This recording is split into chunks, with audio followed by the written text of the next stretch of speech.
So now I lead us into a panel discussion, and Dana talked about what's next, and I know we said the theme of today was the past, the present and the future.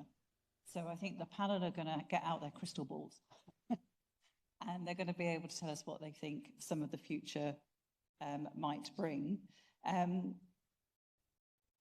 Yes, I think it will be an interesting discussion. So I think on the table, on the panel, we have Kim, Rupert Collins White, David Giles and Annette Brown in person and not on the screen like she was earlier.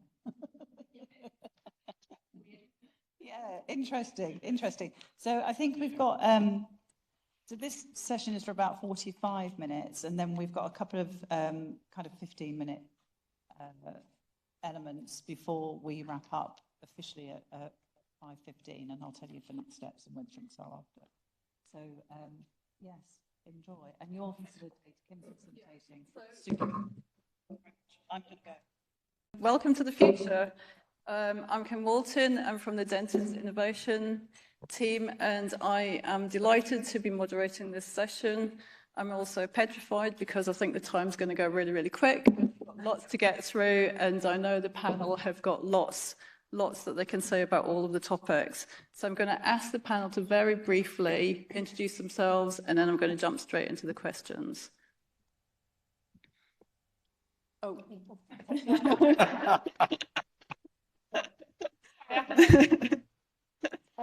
For those that don't know me, I'm Annette Brown. I was head of IT at Millbank. I'm now retired. So I'm not sure I'm on the future because I think I should be in the past. But anyway, I'm here. Thank you. Hello, I'm David Giles from Tungsten Automation. That's a big name, isn't it? But we deal with things like Power PDF, desktop solutions, which many law firms use. We also talk these days about AI, spooky AI, but the good side of AI. And we talk about Copilot, which is not the Microsoft Copilot, because of course it's a generic term. Thanks. So when we talk about Copilot, we have our own.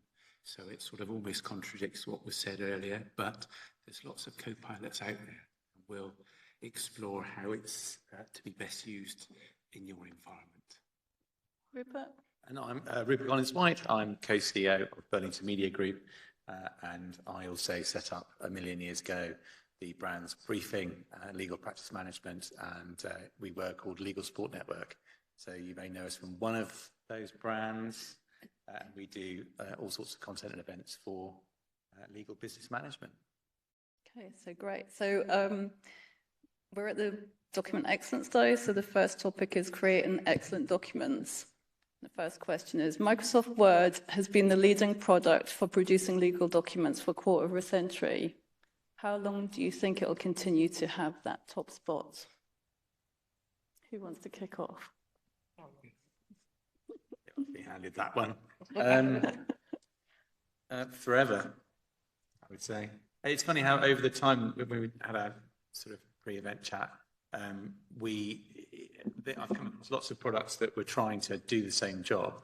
Everything from, in a sense, systems that componentized a document down to its individual elements, and then, in a sense, turn that into a set of objects in a form that, and then you imagine that the document itself is a user interface of the information within it, which has always made a lot of sense to me. That's what you should end up with, rather than working in a word processor, something which has had its legacy in the world of WordPerfect and Merlin Word and stuff like that. But if you look at all the products that are currently in play, both point solutions and embeds from the suppliers, even here or in any other sort of in the world, in the ecosystem, they're all still making plugins, ribbon plugs and everything for Word. It is becoming almost a platform, isn't it, rather than a program. And I can see the future of it is the platform of Word and 365, isn't it, rather than Word as a program that you sit in, I think. And I think there will be a lot more of a move to speech recognition. So Microsoft last year, they bought Nuance, which is a company I work with, and also they used to sell Power PDF for them as well.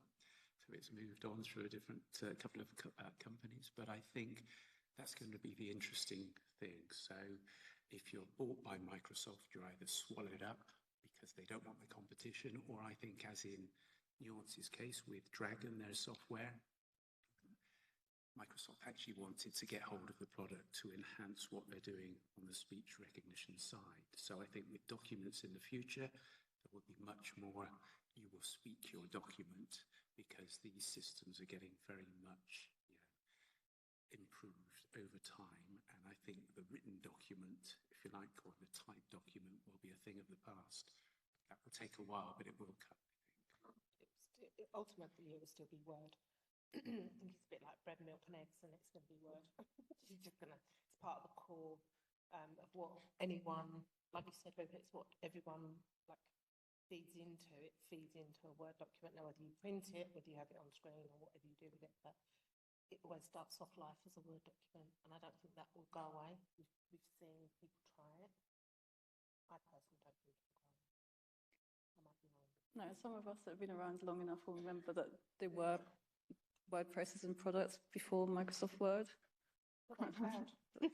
They're not here now, so I think, I was old enough to remember some of the early stuff, and none of it, the competition was just too great for Microsoft Word. I think it's all part of the core product.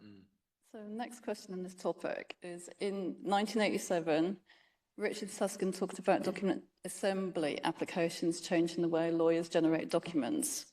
It's been a slow burn, but do you think document automation will start to play a bigger role in firms? David, do you want to kick off that one? Document automation is what we do, of course, so yes, it will, but we work across all sectors as far as AI and what we're putting within our systems to help. So I think it's a huge growth area. We currently deal with invoicing automation, for example, but I think with Copilot and with this AI element, I think there's going to be a huge expanding of what's possible. So yes, a lot of things will be automated, and people again will say AI is going to take our jobs. No, it won't. I used to work for Canon, and we talked about a paperless office. I worked for Xerox as well. We talked about a paperless office. It never happened because people like paper, so it never went away. And that would have been a bit like turkeys voting for Christmas, of course. So I always thought it was weird. But we do the same now with AI, and people say, well, it's going to take our jobs. No, I say it won't take your jobs. It will enhance your jobs. It will do the things like the invoice automation that you don't want to do, and you can find better, more efficient ways to do your job. So one thing I'd say about AI, no, it won't take your job, but the person who embraces AI will have the best job and take the best jobs. So we embrace it. Don't forget when we had laptops, when we had the internet, they said, we'll all be out of a job. It will go down to a 4-day week. Has that happened? No, it's not. It never happened. So just think of AI in this case as something that's going to really enhance our job and help us do our jobs. I think with the document assembly piece, we've struggled to get lawyers' adoption to help add content to that, to make it rich content, which is what it really is core to do. I think with the adoption of AI to help with that process, so streaming some of the content from the documents automatically to populate those, that process will help, and I think we will see better adoption, but based on with the help of AI to generate some of the content that we've been waiting for how many years, Kim, for lawyers to actually relinquish the rights to their documents and give us content we need. Oh, okay. So if we take AI and that process together, I think it will definitely be more prevalent. Okay. Yeah, I think it's, I mean, it's funny how some of the things that you're saying, David, they have come to pass. So they have, because there are lots of businesses, but there's not law firms that are thinking about doing 4-day weeks. I mean, we wouldn't. I don't think lots of law firms wouldn't, because fundamentally you're delivering stuff based on time-based billing, no matter how you're doing it. And so you do have to think about that. But I think, your point, this is the reality is that when we've tried to research this, loads of firms, and we asked them, like, when you think about doing document automation, regardless of whether that's assembly or not, what kind of backdrop do you have? What kind of data do you have to assemble the documents with? Do you have a bank? Do you have a document bank? Do you have a precedent bank? Which area of the business does that belong to? Is it business wide? Who is you going to get to us to create the basic data from which to assemble documents? Do that. So that's still quite unevenly distributed. And there are loads of firms that can't really make good use of it. And I think that's the truth, is that we're nowhere near achieving that across all law firms. Yeah. But it is interesting that this idea that speaking into the system, as you were saying, I think it was Dash that was talking about Copilot, how the business is using Copilot, that this use of access to natural language systems, in a sense, you can bypass people. You can bypass the system by saying, actually, if I take you away from, in a sense, grabbing a document that you probably shouldn't use because you should be using a template document, the one you used last because it's yours, and then assembling it based on that, but just speaking to the system, it will go and grab what it's supposed to grab and then create something. You could end up with much better, more consistent, document assembly and production through the use of AI rather than just that. And I think so that could be the tipping point, because adoption has been very difficult, and law firms have not got access to the backplot. And actually, some of these new systems could get around that. It could be quite interesting.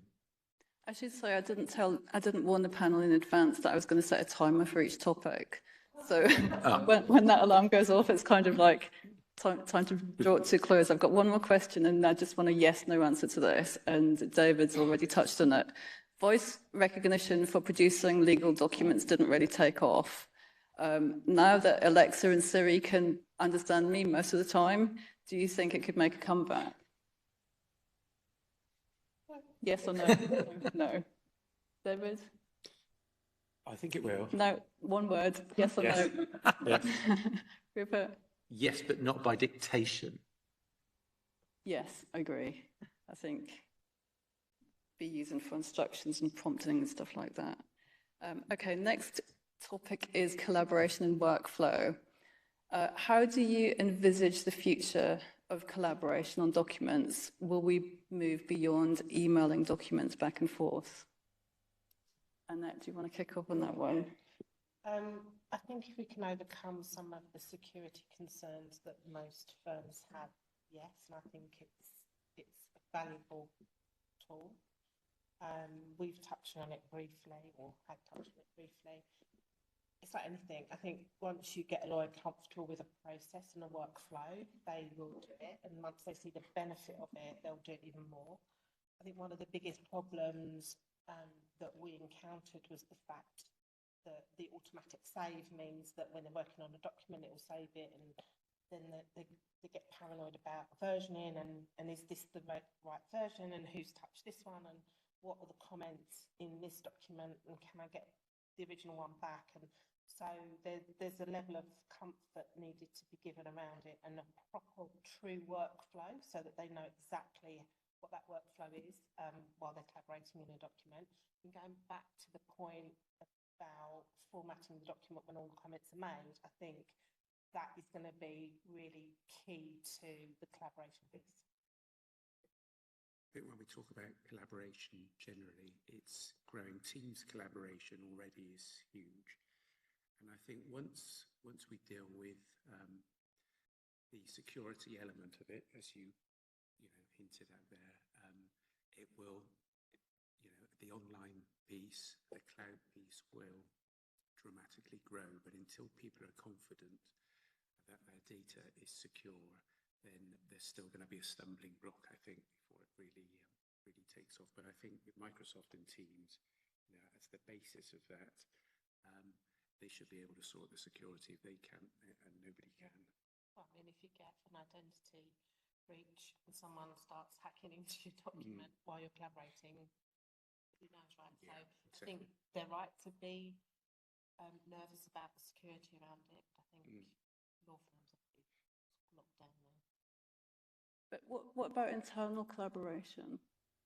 Yeah, I mean, internal collaboration, fine, but that kind of happens to an extent anyway, because I'll sit in a room and collaborate on a document and someone will make a change, but really the benefit is external collaboration, right? But that's where the security issues come in, because if you're working in they're going backwards and forwards to external clients, external counsel. I think that's where you're really trying to cut down on that email traffic internally. I think they'll figure it out better. But the whole save thing is an issue with the collaboration internally. Rupert, anything to add? Yeah, this is one of those things that I have a slide for. So if you, I don't know if you have a slide, but we have researched this. So if this is the deck, then how do we advance it? There you go. So we do various research for Briefing magazine, and what's interesting about that is that, for me, is that the areas on the left is satisfaction with systems, right? So if you're looking at anything that's not yellow and blue, it's bad. And if you look at the ones that so this is surveying top 120 firms UK and with UK footprint, and so you've got pure legal tech, drafting, document automation. You know, you've got well over half of the audience saying that their kind of needs improvement, needs replacing. You know, for example, about those systems, and up there in primary service delivery, so which DMS is one. You know, also significant. You know, shall I say, not dissatisfaction, but not exactly wild approval of those systems. So that's first off, that's kind of the systems in place that go behind that. But then if you go, this is the stuff that you need to be collaborating on when you're going in with outside world. I mean, that's not the only stuff, but that's it. On the right-hand side is where are firms prioritising investment in new technology over the next 2-3 years? This data is about 6 months old. And, you know, we've got this doing the legal work quicker and more efficiently, obviously top. I mean, you'd be surprised if it wasn't. But the number 2 outcome here, alongside managing risk, which is roughly the same thing, is collaborating with clients and across teams. So we know that that's where the money's going.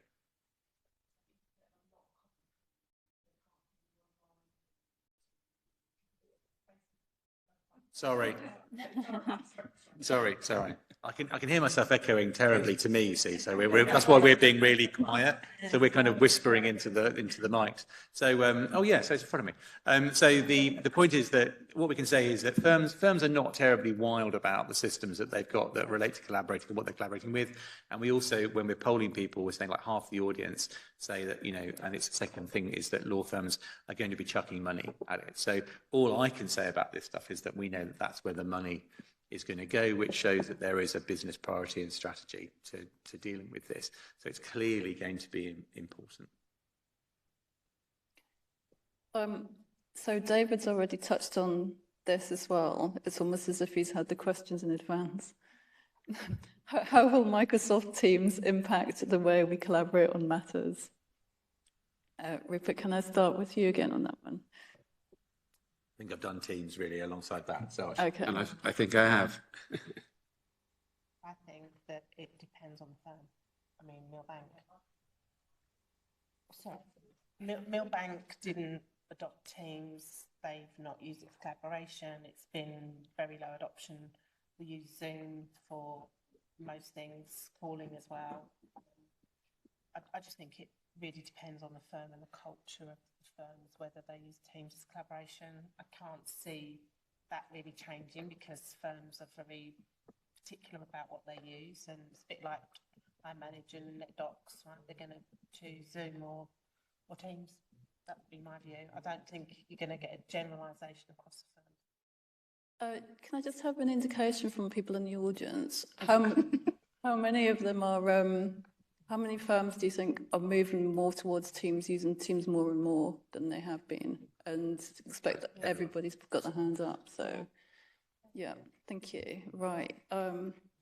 Next topic is document storage. And my first question, Ben covered this in quite some detail in our present session. So we don't need to cover some of the things that he said, but is SharePoint going to replace current popular document management systems?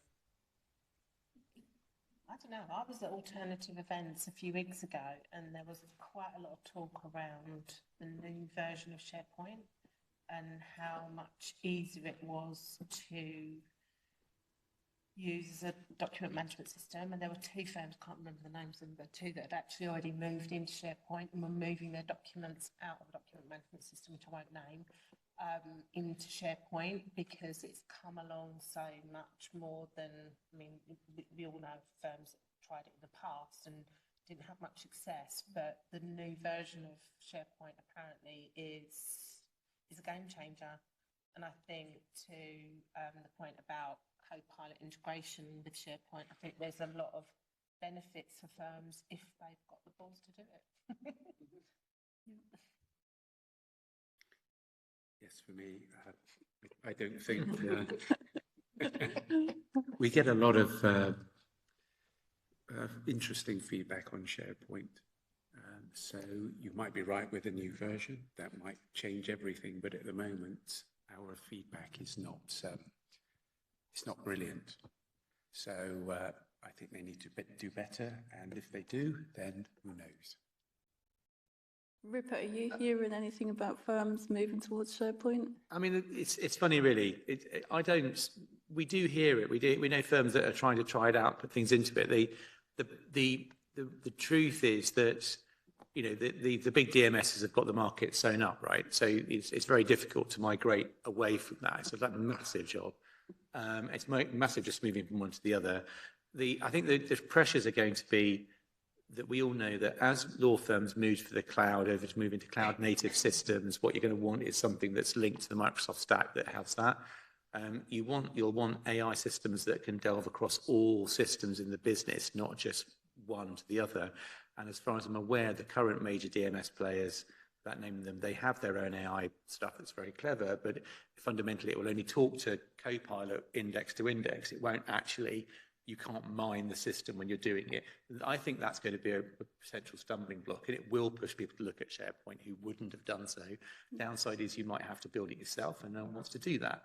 So it'd be interesting to see if there'll be a DMS provider who does SharePoint, in a sense, who can come along and say, I've got a SharePoint DMS that's a competitor. I don't know of one. I think that I can't imagine lots of law firms wanting to build it. That's the problem. It's really difficult compared to buying iManage, you know. Or keeping the talent, right? You've got to keep, if you build it, you've got to, what, you can't hear me? You need two, clearly. Can you hear me now? Hey. Yeah. Okay, so I think to the point about having to build it, it's retaining the talent, and there's always been a nervousness around building anything yourself. But if it's that intuitive and more people using Copilot and SharePoint together, you might find an organic movement towards it, because you've got more people that can actually, you know, use the systems, manipulate the systems in the way they need to. And I think that you might see more people using it than they do. People have avoided SharePoint just because of the complexity of setting anything up in it. But if it becomes easier to use, I mean, Jesus, when we used WordPerfect and we had DOS, and you know, if you think when you had DOS and you had to get computers to do stuff, and now we've got Windows and we do all that stuff, you know, without a thought, in that timeline, I don't think it's going to be an instant thing, but I think you may see it grow organically. Years ago, Microsoft did it themselves for their own internal in-house team using SharePoint as a DMS.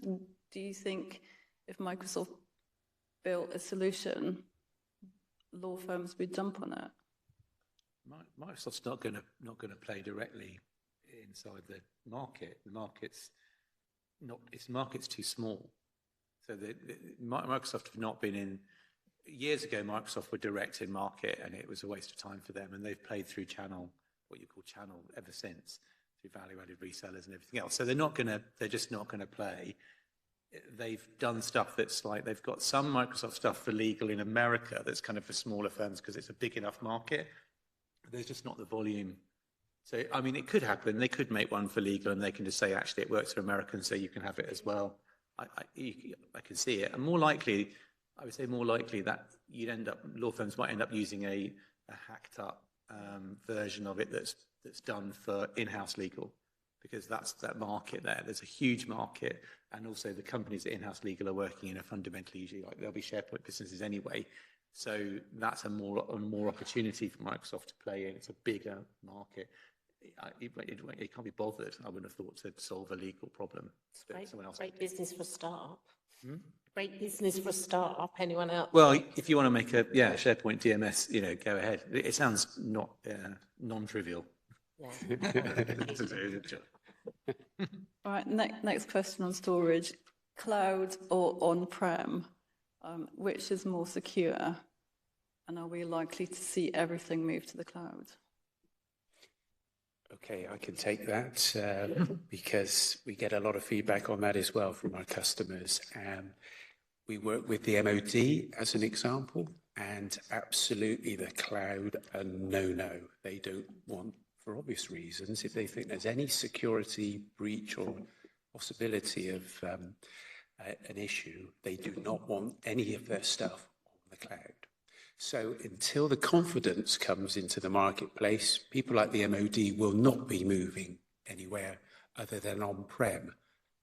So our solution sits on a desktop behind a firewall. And for many years, Adobe have worked on the cloud with Adobe Acrobat, our competitor, and a lot of customers have come to us in the meantime because they don't want all of their information stored on the cloud. Now, over the years, this will change. So I am sure even one day the MOD will go to the cloud. We'll have no choice probably, but at the moment, all of their stuff is on-prem. Legal companies, you're the same. You want secure documentation. You don't want any issues. That's the worst thing that could happen to a legal company, is for that information to be out there. So until the cloud providers give us the confidence and security we need, I can understand people are reticent to move that way. Rupert, Well, I think he's setting up for a nice Barney there. Yeah, I mean, obviously, there's virtually no law firm in the world who'd have the same kind of security sort of approach that the MOD would have. So, government organisation that sees security as paramount, is going to chuck money and competence at it. For me, it's always been the case. Before I worked in legal, I used to work on secure computing and so I remember I've met a lot of people who are involved in this. And there's, law firms, I think, are living in a mythic land if they think they're as secure as a cloud system generally is. It's not, it doesn't happen. You're not a tier 1 data center. You don't have that capability. You can't run that. So the idea that your documents, your client's documents, and this is what the client thinks, and to sell a client, in fact, if you sell a client that their information, unless you're in offshore legal, and I'm not going to say any more about that, but unless you're in that kind of world, the idea that your client's documents or your systems are safer than they are running in a top tier cloud provider, if you've got the security right and you're convinced, if you've been convinced of it, is laughable. It's laughable. Secondly, the idea that if you're a target, or you've got clients who are a target, the idea that the people who are trying to target you are not either already in or can get in easily, whether you're in the cloud or not, is also laughable. I would also say that, Rupert, that perception is reality. So that's what But we're not changing it by saying that these things are not safe. So my point is that I feel that we should be changing the legal market's perception of how safe cloud is versus on-prem, and saying that running your own tin, unless you're the MOD or you've got friends at GCHQ who can help you, you're not doing it as well as you think. But it will come. So I've said it will come, and people have to be convinced. There's a bit more work to be done, but I do agree with you that ultimately, once that perception shifts, then there will be a huge move. It is shifting. So just to do a Chris Whitty, could I have next slide, please? For that. So, can I just say something? Sorry. It is coming. So we know that we've asked people. So go on. Sorry. From a law firm perspective, Dasha said that you have one piece of tin in the in a closet because that's all we do, and that's how we were. We had, we literally had our core switches in the MDF and IDF. So that was all that was there because everything was in the cloud. And for me, having lived through the last nearly 20 years with having on-prem at the beginning of that, it's hell. You know, you have to keep the patching up to date. You know, you're taking the systems down regularly to meet insurance requirements. You know, you have the patching schedule, you have the Microsoft Choose, you have everything. You're overloaded with it because you have to be on top of that stuff. Whereas when you're out in the cloud, yes, there's a risk, but there's as much as a risk of somebody getting into a network and taking over the whole network, not just your DMS or your mail system or whatever, but taking over the whole lot and holding you to ransom, just as they can in the cloud. So I think you're right, Rupert. I think you're delusional if you think you're more secure having it on-prem. The reality is it's not, in a sense, obviously, we talked about the security thing. I mean, the benefits of cloud are very far beyond that, aren't they? Because it's more componentizable, it's more resilient. And moreover, it's where AI is. So we know that all the providers, you know, the key PMS providers and the other core areas providers, the ones I've mentioned here, they've all read the riot act to everybody and said, look, we're just not going to be building the AI elements for technology for on-prem services at PMS.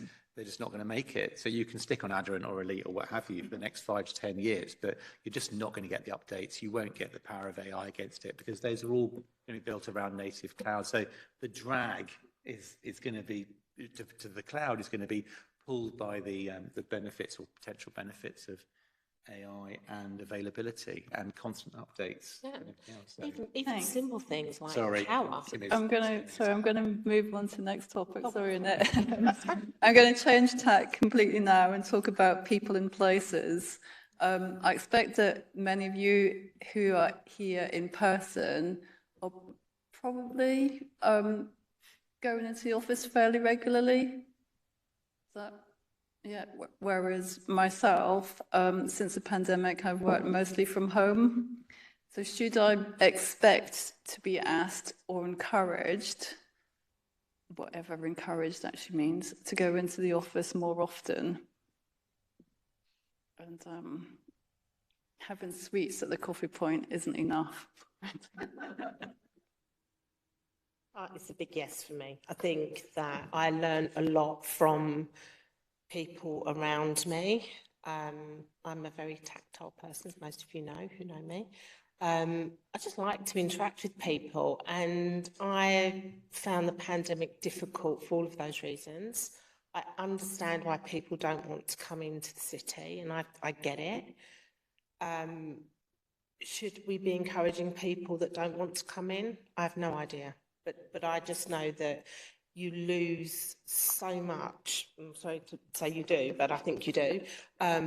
Lose so much about people and their personalities. I think we was having a conversation about people being, because I'm quite a big girl, not any of you would have noticed, but when I had conversations with people on Zoom, I'd then meet them and they'd be like a midget, and I'm like, what happened to you? Like, I saw you on the screen and now I'm towering above you. And it's like, even when you meet people in person, you kind of get that initial feel for them, and doing the job that I've done over the years, I need to really understand who I'm dealing with, and I can't get that from Zoom. And I've sat on meetings where people don't say a word, just literally don't say a word, and you're like, this is really difficult. Or they have the camera off, or there's just a raft of things that I find very difficult with Zoom. So for me personally, yes, I would encourage anyone to come in and meet people. But every day? Sorry? Every day? Well, every day, maybe not, but I think there has to be an element of, you know, at least 3 days a week where you're in the office and just being a team. And I understand that people don't want to do that, and I wouldn't make anybody do anything they didn't want to do, unless they're my children, my grandchildren. But yeah, I think there has to be an element of collaboration in person and personalities. I agree with that. And I think for sales, you may have guessed I'm in sales, but to see people face to face is absolutely my preference.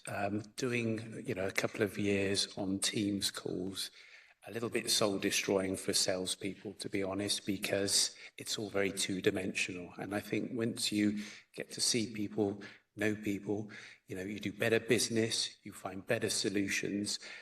Everything's better about a face-to-face than a Zoom or a Teams call for me. And I think it works both ways. It's not just for me, it's big benefits for you as well. You get to see what I'm talking about. You can delve in. You know, we've got a social side as well, which is never really dealt with on a Teams call. Is it straight to business?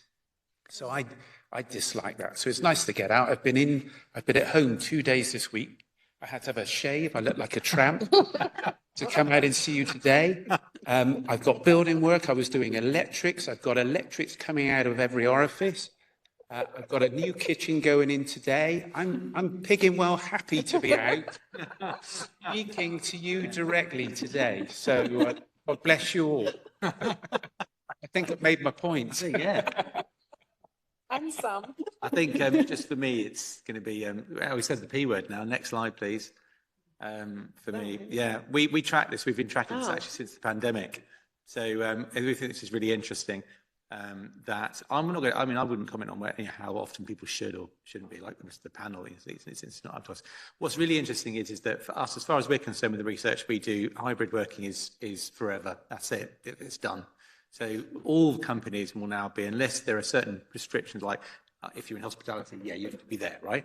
And there are certain businesses that can be totally remote. If you want to go and work for one of those, then you can. And Dana was on screen earlier on. She works for a business that she set up a business, and its essence was being remote. So you can still do that. But what's interesting is all of the systems and all the things we do and all of the business processes and strategies and the technology that we make is now going to have to be predicated on the idea that even if people are in 4 days a week, that 1 day a week when they're not in, you've got to build for that. And so you might as well be building it for every day of the week. And it doesn't matter how many days of the week people are in, you've got to deliver a business and deliver business capability as if people were remote and at home. And actually, what was interesting, I think we found, certainly when we talked to all the law firms over the last couple of years, the transition when people were coming back into the office was the most difficult bit. It wasn't difficult because people didn't want to, because, as I said, I totally agree with you. People who want to come in will come in, and we have to build a world where people who don't want to come in don't. But it was what we call the hybrid meetings that were the problem. And I think the hybrid work is okay, but it's when you go, I've got 4 people in a room and 3 people remote and everything else. That has not been solved. No. I mean, that is not been, it's a universally crap experience, pretty much. And in reality, I think that's got to be solved. Unfortunately, we're going to solve it with more technology. I think that's the problem that's going to happen, is that you're going to solve it by making us all AI avatars in a room. So I come into an office all the way into London to sit with an AI headset on because other people won't come in, and it causes consternation, let alone the systems that we're using. But I think it's generated, the upside is it's generated great use of teams, real innovation, people building stuff for hybrid working. I mean, that wasn't happening. I think the big negative is still travel time. So if, as a salesperson or whatever you're doing, if you have to come in and be on a train for 2 hours a day, that's not good. You can work on a train, perhaps. If you're driving, you can't work. You can't be productive. So I think there are benefits on the productivity side, but I think the hybrid is the way forward, of course. Yes, we'd all like to do a bit of all of it, I think. Can I ask you, Kim, why you don't want to come to the office? Well, look at us. Fair question. Go on the spot. Yeah, so lots of reasons. Fair question. One, cost. I resent having to pay 50 quid to come into London. The time, I do have a fairly long commute. Getting up early in the morning, having to leave home when, I'm going to depress myself now, having to leave home when it's still dark, getting home when it's still dark, when it's already dark. And I don't... she was saved by the bell. Next question. That's evil. Mine is slightly different because in my team, I've got one person in Poland, one in Edinburgh, one in Milton Keynes, one in London. So coming into the office is not going to really help me to meet them. We meet better. Miss other people in the office? No. Glad I don't work with you. Hybrid's really inclusive, right? The people who don't want to come into the office now, the people who never wanted to come into the office anyway. They haven't suddenly decided they didn't want to come into the office and the pandemic convinced them. They effing hated you anyway. Yeah. And they didn't want to come in and see you. So I think it's nice that we're having to acknowledge that and develop a system where they, apart from you, Kim, have to meet us halfway. Come in 2 days a week, and then the rest of the time they can, sort of sit at home and hate us silently. I feel I need some support from the online audience here, but Again, you want to ask them. They're all right. Moving swiftly on to cybersecurity. So in an age when an update to virus protection software can ground planes, should we be concerned about our increasing reliance on technology? Personally, I think it's not about making the change, it's about change management and how you deal with that. Because if you do it properly, that shouldn't happen. Yeah. Should it? I mean, if we do our change management properly and we take care of it, things like that shouldn't happen. But we know they do, because there's always somebody that will just do something that they shouldn't do. Many of us didn't know about CrowdStrike until a couple of months ago, did we? So these companies, underlying everything that's happening on the security side, we don't even know them. We don't even know what they're doing. We're not even aware that a simple glitch like happened can push everybody into a big black hole. So that's a real risk if we're depending on those unseen companies. And all of our trust goes into that, though. And look at what happened with the infrastructure just because of that absolute nonsense. And there should be safeguards. Of course, we all know it's obvious. There should be safeguards in place. There were not. There were not to stop that happening. And it could be far worse than that. So that they got away with it, really. But that's just a small example of when things go wrong. They can go really wrong. The problem with CrowdStrike, of course, is that was not a security attack. That was a cock up. But it's just baffling. If you look at it and go, what kind of business that would push an update without testing it? It's just that when you're in so many core systems is insane. It's interesting that stuff is a lack of resilience. Like, pretty much all law firms use this in the UK. Big law firms use the same email security provider, as far as I know. Right? We know that because we email all of them, right? And we get all the reporting. And the idea that it's not the same security system. Obviously, you've got a panoply of security systems in play at every law firm, but they're all pretty much the same sort of email stripper, right? Yeah. And so the idea that all law firms are using exactly the same security provider for email does strike you as a bit of a CrowdStrike moment. Waiting to happen. To say it, and I hate them too. I love them, I hate them because they get in the way. But the problem is, especially if you look about document stuff, is the idea that if the way that documents are sent around between clients and law firms and the way that stuff works, that's you're using email. I remember Eliza Hedegaard saying to me once, and I'd never thought of it before, even though I'd worked in sort of security journalism, that email is a law firm's sort of other deeply insecure DMS, which has and that's where that everyone has access to and nobody thinks about. And you go, wow, that's really terrifying. I hadn't thought about that. And I know that things have changed significantly since then, but not structurally. So the security of how law firms do business, especially around what they're trading in and what they're producing and how that's being fed backwards and forwards it's not cool, really, I think. And also you're really good attack targets, like law firms, you're really juicy. And because if you're working for I don't know, you're working for a big bank, right? You do not have the same security systems as a bank. So they're going to hit you, not the bank, because you're much easier to do. And we know that I was talking to a CFO of a hefty law firm the other day, and he said, we've got it's something crazy, like it's 300,000 emails killed like every month or every week. I think it's every week. And the system's just hundreds of thousands of attack emails. It's just stripping and throwing. You think the weight of the attack, it's a tsunami. And that's what's really going on, is that what you're not seeing, you know this really well, and I don't know it personally, the sheer weight of it against the funnel that you've got to hold back, let alone the actual attacks that are going on. And the money involved in this is just so enormous. I mean, I spoke to someone who showed me a message that the attack that had been made, the jump from looking like it was somebody's WhatsApp to somebody else in the business impersonating someone in the law firm, asking for something to be done, doing the classic thing of saying, let's take this offline, don't communicate with me, I can't call you, WhatsApp me back. I've actually seen it all, and then that person communicating with them, right, in the finance unit, and then eventually clocking that it wasn't the right person, so good on them, because they didn't get busted, and they eventually exposed it, fed back to the real person, and they discovered it was a complete attack, and it was all about getting access to money.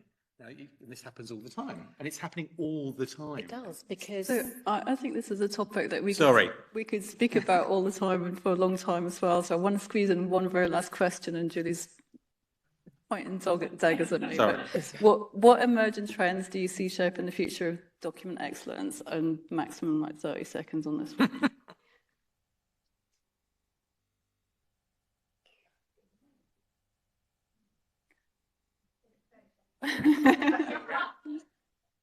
Next.